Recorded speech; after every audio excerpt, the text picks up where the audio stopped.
We've had a strange 2.7 earthquake rattling Virginia, 40 miles northwest of Richmond. This is after the Pennsylvania and North Carolina quakes.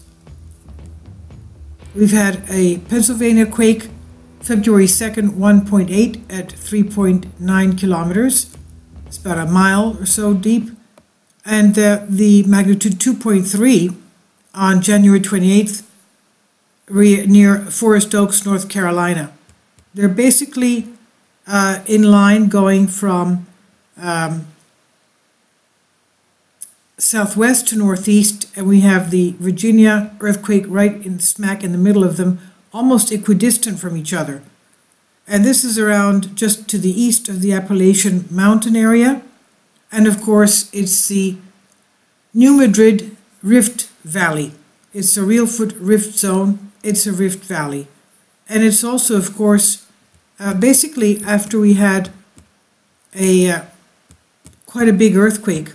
It's on the Canada map, and we'll see that, of a 4.6 magnitude on the East Coast.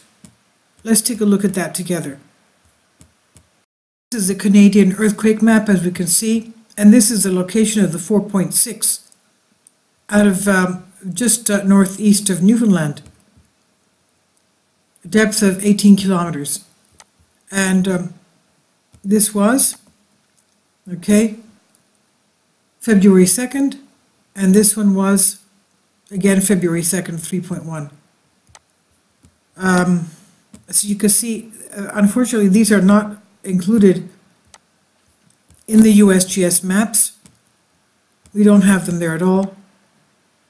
You see, they're not there at all.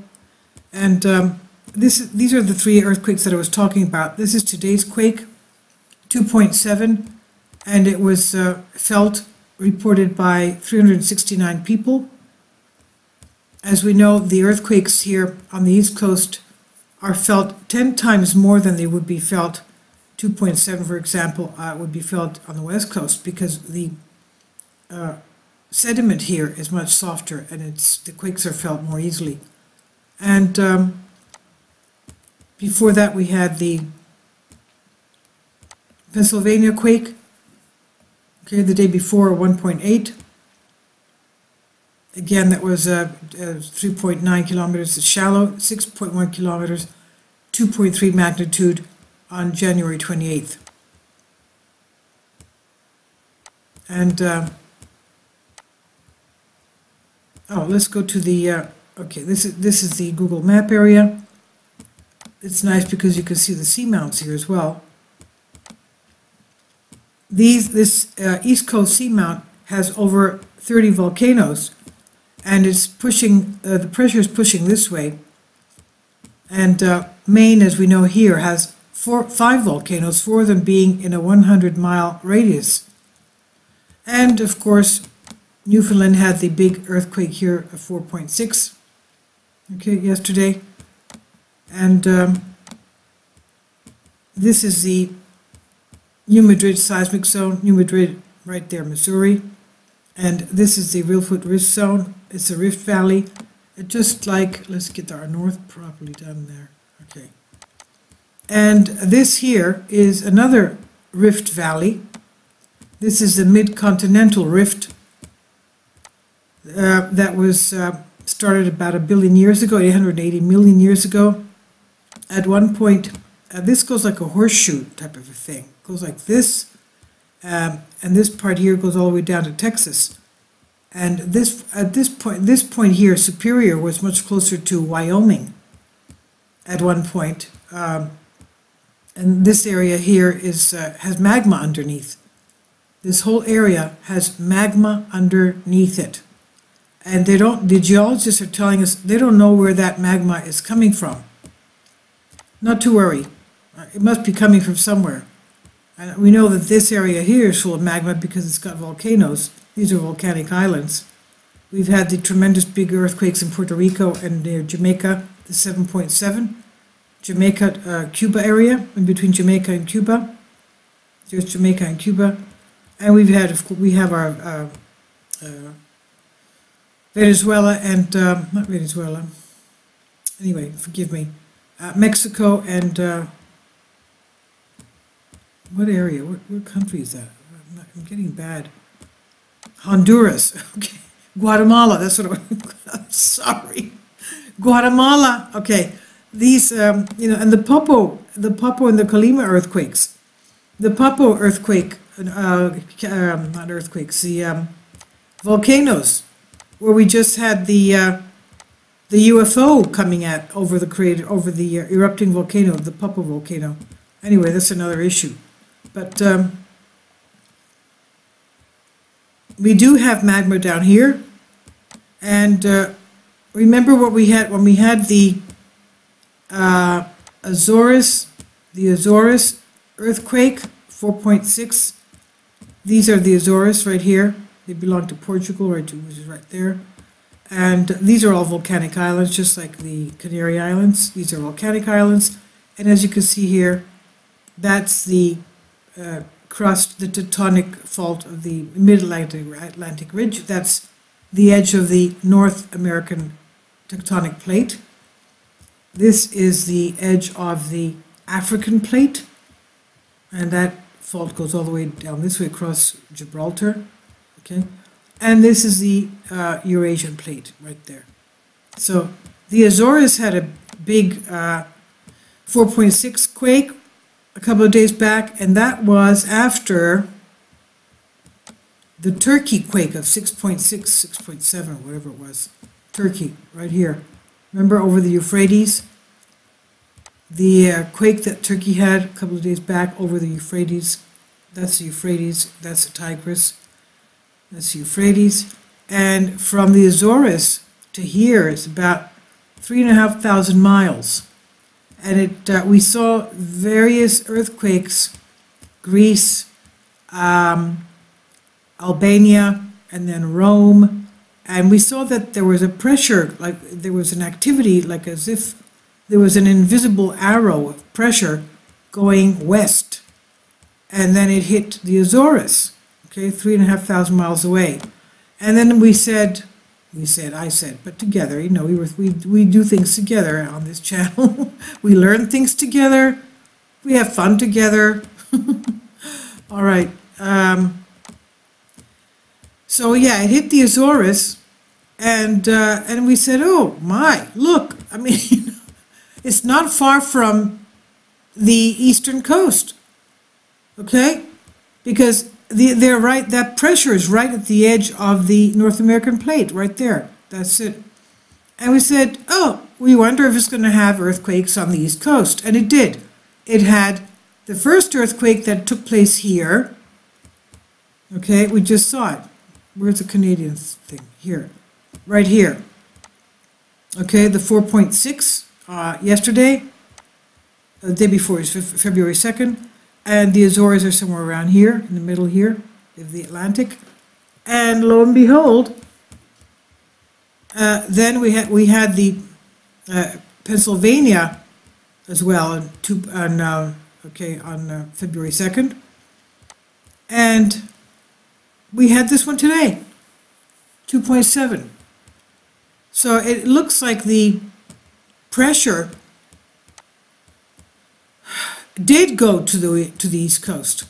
The Azores pressure that came from Turkey went to the East Coast. It went north of Newfoundland with that 4.6 that we saw, and it went to Pennsylvania, and then now it's hit here. Virginia. Where am I going? Let's go back. Okay. It hit Virginia. So you see how all these things are interrelated. I mean, it looks like the pressure is going all along, traveling, and it hit this area right here, which of course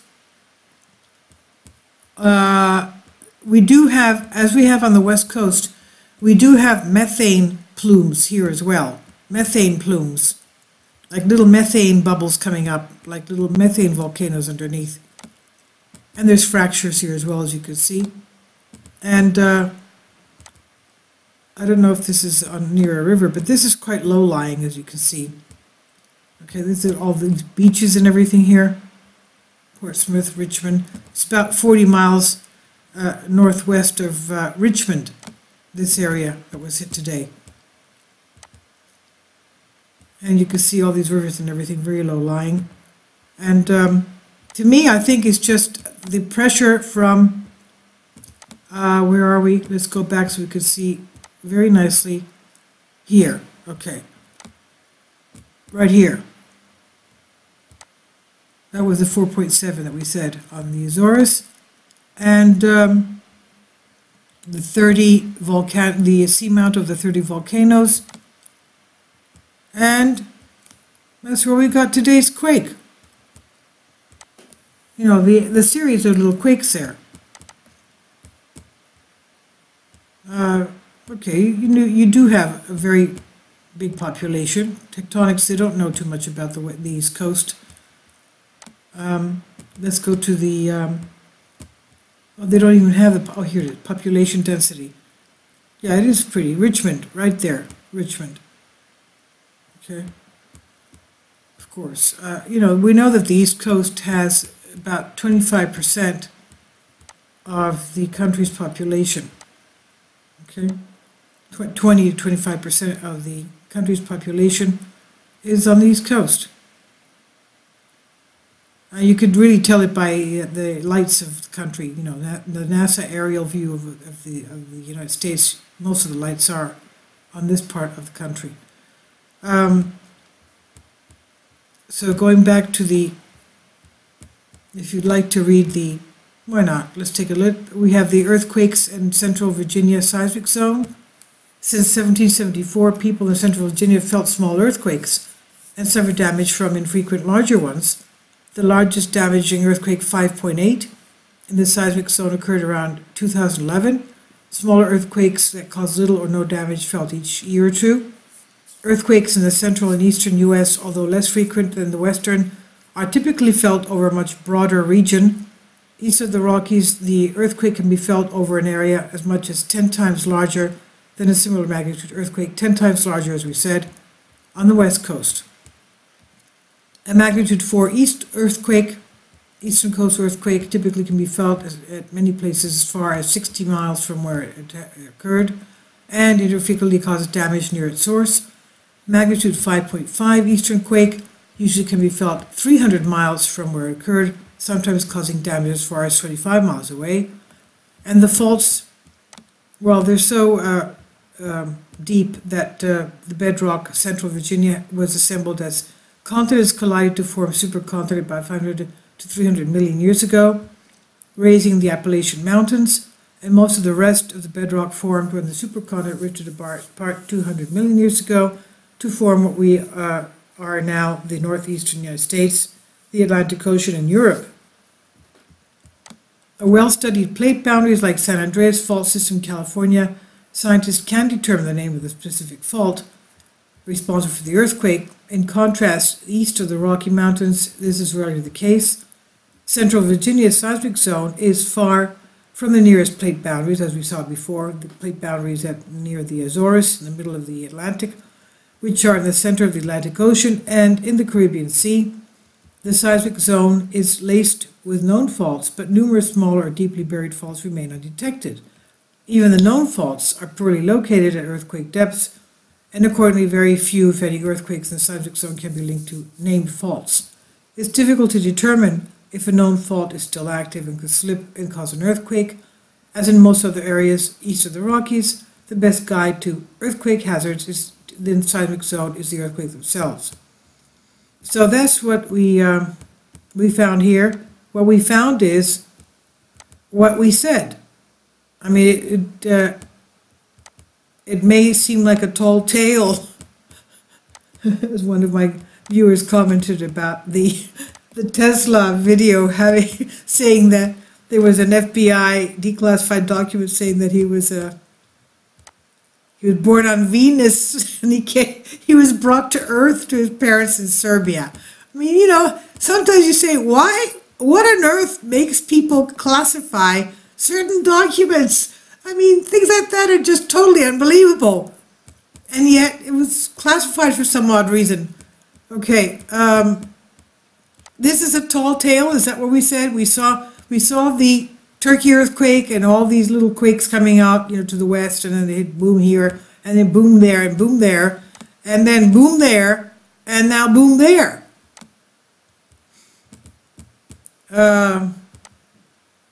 Is it coincidence? I don't think so, because we've got this is where they're colliding. This is where they're colliding. The pressure breaks here. The weak points are here, and other weak points here, where we have these underwater 30 volcanoes here. Okay, and I don't know what's going on there. Of course, this is where we had the 4.6 above Newfoundland. One of the biggest super eruptions in the world happened right here, with the VI9 just around the area of Montreal. That's where I used to live. I mean, the more I find out about the volcanoes in Montreal, there's cinder cones in Montreal. My goodness. I mean, I used to live in a place that was it was full of volcanoes. Anyway, thank goodness New York State, well, I don't know, I shouldn't say, no, I'm not going to say anything about New York State, because that may also have, I don't know. But Maine has 5, as we said, 4 of them are in one line. So to me, it looks like this pressure is being released on the East Coast, as we said. As we said on February 2nd. It looks like the pressure is being released on the East Coast. So all of you there, please be careful on the East Coast. Please be careful, because you can feel those. As we said, over what, 300 some odd people felt it. Where is it? Going back. 369 people felt it. So, they reported it. So maybe thousands have felt it. So please be careful on the East Coast. Okay, thank you for your support, and please comment and share. Thank you so much.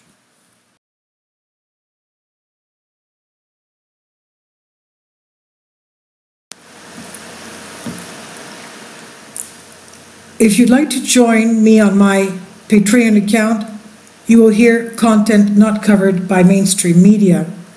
These riveting stories will be based on my research, and I will state my opinions and give my personal insight on diverse and controversial subjects and world events not covered by mainstream media, and not supported by YouTube guidelines. So whatever I have on my Patreon, most of those will not be on my YouTube channel. Please consider becoming a member today. More of the most significant and important videos will be on my Patreon channel. Your support helps me to continue my research and keeps this YouTube channel alive. And we depend on your support, your generous charity, because we help economically challenged families here in Athens, Greece, in Kapota, and we also help the young generation with university tuition and the community around our church. Thank you.